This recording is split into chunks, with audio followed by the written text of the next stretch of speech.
Good evening and welcome back to our tool belt series. Tonight we are going to discuss the Carpenter's pencil, which is going to be referring to the Word of God and the importance of the Word of God and why we need the Word of God on a day-to-day basis. The Word is the anchor.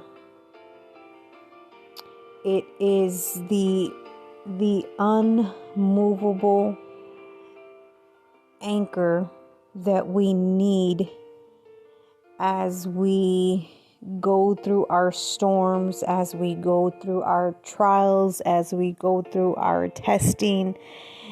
The anchor, which is the Word of God, is unshakable, unmovable,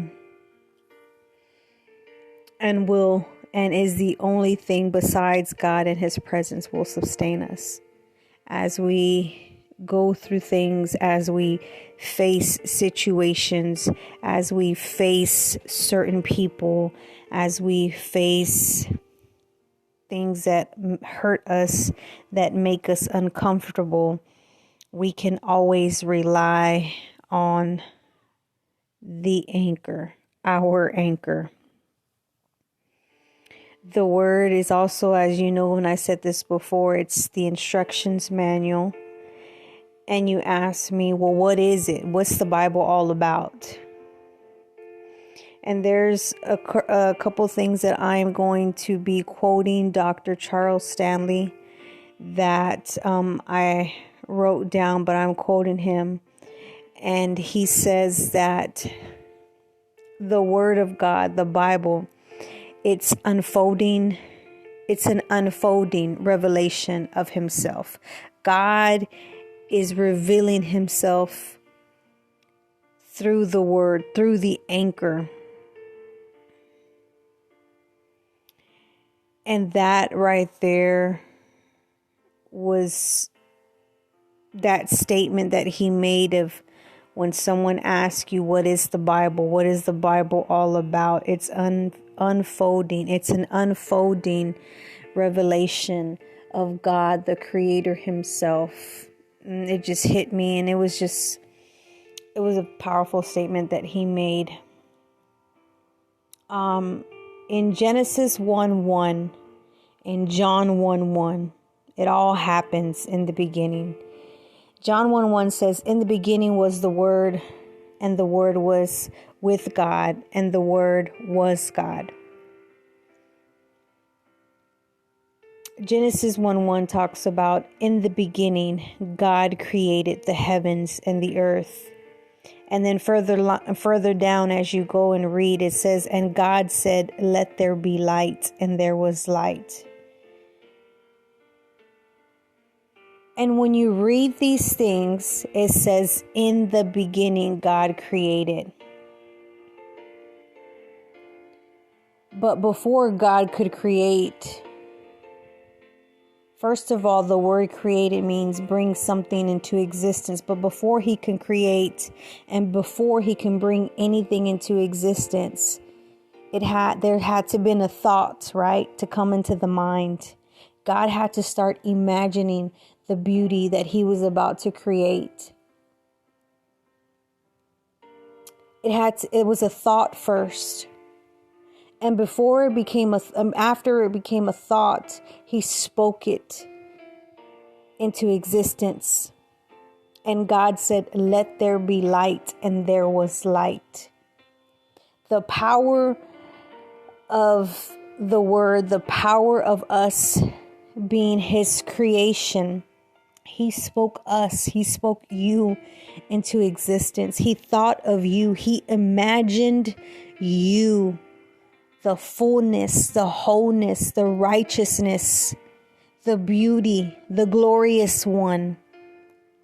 He thought of you first. And then He spoke your being into existence. There is power in our words. There is power in our imagination. There is power as we speak and imagine things and we speak those things into existence. There is power in His word. The carpenter's pencil, the word of God, is the key foundation to our existence. It is revelation after revelation, unfolding of who God is. What is He about? Who is He? He talks so much. He gives us so much in this word that can equip us, that can help us better ourselves, that can protect us, that can equip us. God teaches us and guides us what to expect, what not to step foot into, what not to bring our imagination and our minds and our thoughts, what to stay away from, what to stay away from speaking. Because there is power in our words. There is so much weight and power in our words. That's why we have to be careful what we watch, what we listen to, what we bring our attention to, what we are drawing to us. What is a magnet to us? What are things that are constantly coming? Maybe we may not agree with, and you're wondering why every time at this apart or this month or this year something, happens or go in. These are things that you need to start paying attention to and get into what God says about that situation. He's not going to give us a book that would mislead us. No, that's not Him. That's not in His nature. He could not be holy and give us a word that's full of errors. That's not in His nature. He's not going to mislead us. He's not going to misguide us. He is going to give us what we need to better ourselves. What do we need to lay down? What and how we can become more like Him. This word has power. There is nothing like it. The Bible is the number one book that has been talked about for centuries after centuries. And it's still the living word of God flowing through the earth.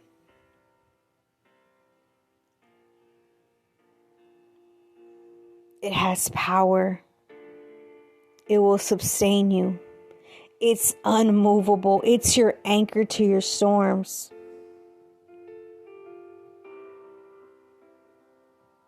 It's revelation after revelation, chapter after chapter, that you would read, and not only about Him, about all the people, all the men and women that came across Jesus, that came across the presence of God, that surrendered their selves, that surrendered their minds, that surrendered their hearts to Him. And these were not educated, well-mannered, professional, executive type people. No, they were the complete opposite. And He did that intentionally for a reason. Because if you're all well and fit and ready to go, there's no room for Him. There is absolutely no room for Him. If you have it all together, you're all packaged together, then there's no room for Him to move. And He seeks those that are the complete opposite of what I've just named. And He's pursuing those that are willing to lay down and willing to get out the way and willing to be used by Him. He's searching out for the hearts and the people. And there is going to be the multitudes that will come in and will be ready and willing to be used by Him.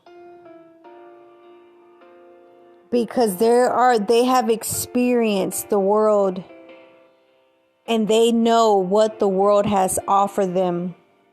And they were in complete hurt and disappointed.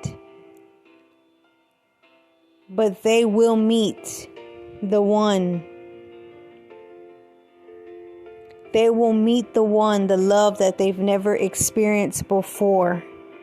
And when you meet this love, and when you come in close contact with this love, and this love is a love that you've never touched or experienced before, you will be so overwhelmed by it that you would want to know, what is it, who is it, where, what, and where do I need to do to find it and continue to hold on to it. And there is a love that's chasing and pursuing you and knocking at your heart. There is. But His word is powerful. His word is truth. His word brings healing. His love brings reconciliation. His word brings peace. His word brings healing and guidance and direction. His word brings teaching. His word encourages and lifts up. There is no going wrong with the word, because the word is the foundation. The word is sharper than any two-edged sword. We went over in the last episode of the armor from head to toe, and how He equips us and how He guides us and how He tells us who we're fighting. For years, I fought in the flesh. And what I mean by that is arguing and fighting and in a physical way, not until one day I said, God, you tell me to love, but how can I love if this person keeps doing this to me? And that was the moment when I had asked Him, because you got to be specific with God. You have to speak with Him. You have to ask Him questions. And believe me, He will answer. And I never understood that this whole time I was not sitting here and arguing with this person. I'm sitting there wasting my energy, wasting my breath, arguing with this person, not realizing that it was the spirit behind this person that was using this person to attack, that was using this person to do X, Y, Z, right? And I'm here to tell you, His word tells us that we are not fighting against flesh and blood. It's a spiritual battle. And the moment I got the revelation, I stopped arguing with this person. I stopped putting my time and wasting my time and wasting my energy. I had to learn how to fight in the spirit. I had to get into this word and I had to learn. I had to learn how to fight in the spirit. And He guides us and He leads us and He teaches us how to do it. We just got to get in there and be willing to learn. We got to be ready for Him to teach us how to do it. And only He can do it. And at that moment, when he answered my question and he took me to the book of Ephesians and told me, this is why. You're not fighting this person. You're not arguing with this person. Yeah, you see the flesh, you see the words coming out of this person, but behind this person, they are being used by the enemy. I'm like, wait, what? Yes. He went in, he showed me where it was in his word. And then the light bulb clicked. Okay, now I know how I can still love this person. Because I had to recognize that the person, whether knowingly or unknowingly, or willing or unwilling, was being used by the enemy for whatever doors they opened or whatever they had going on, was being used by the enemy. So yes, I can still love someone and forgive someone and realize, hey, they might be being used by the enemy unwillingly. Let me go ahead and let them go. Forgive them. Let God reveal it to them what they're doing wrong. That's not your place. That's not your business. But His word has power. His word has weight. And not only does it have power and weight, He instructs us to read the word. He tells us to meditate. I had someone ask me one time, what does meditate mean? Meditate means to murmur, to ponder, imagine. There goes that word again. Imagine. Speak, study, talk, utter the words. Utter the words. Read the word. Meditate on it. Read it over and over and over until it gets deep into your heart, and you would start to learn and see, like, oh, wait a minute, this ain't me, like, but as you read it, as you continue to see it, as you continue to hear yourself read out loud and you memorize it, devil don't like that. So read it, meditate it, believe it, apply that word. And the last one is obey it. Read it, meditate on it, believe it, apply it, and obey it. I also got those from Dr. Charles Stanley. It was powerful.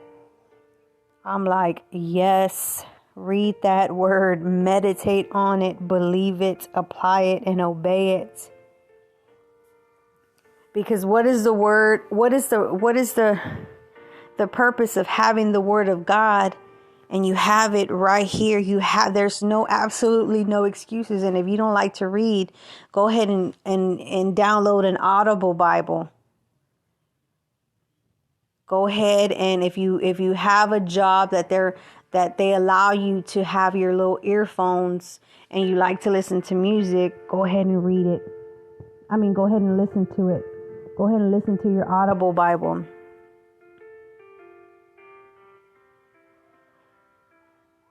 There's plenty of time and opportunity. Whether you can't read it, you can at least hear it. You can still meditate on it. You can still believe it. You can still apply to what it's telling you to do, and how to handle situations, how to handle people, how to carry yourself.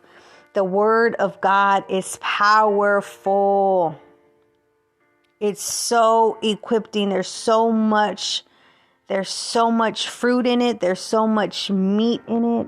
And there's so much teaching in it to help you become the better you.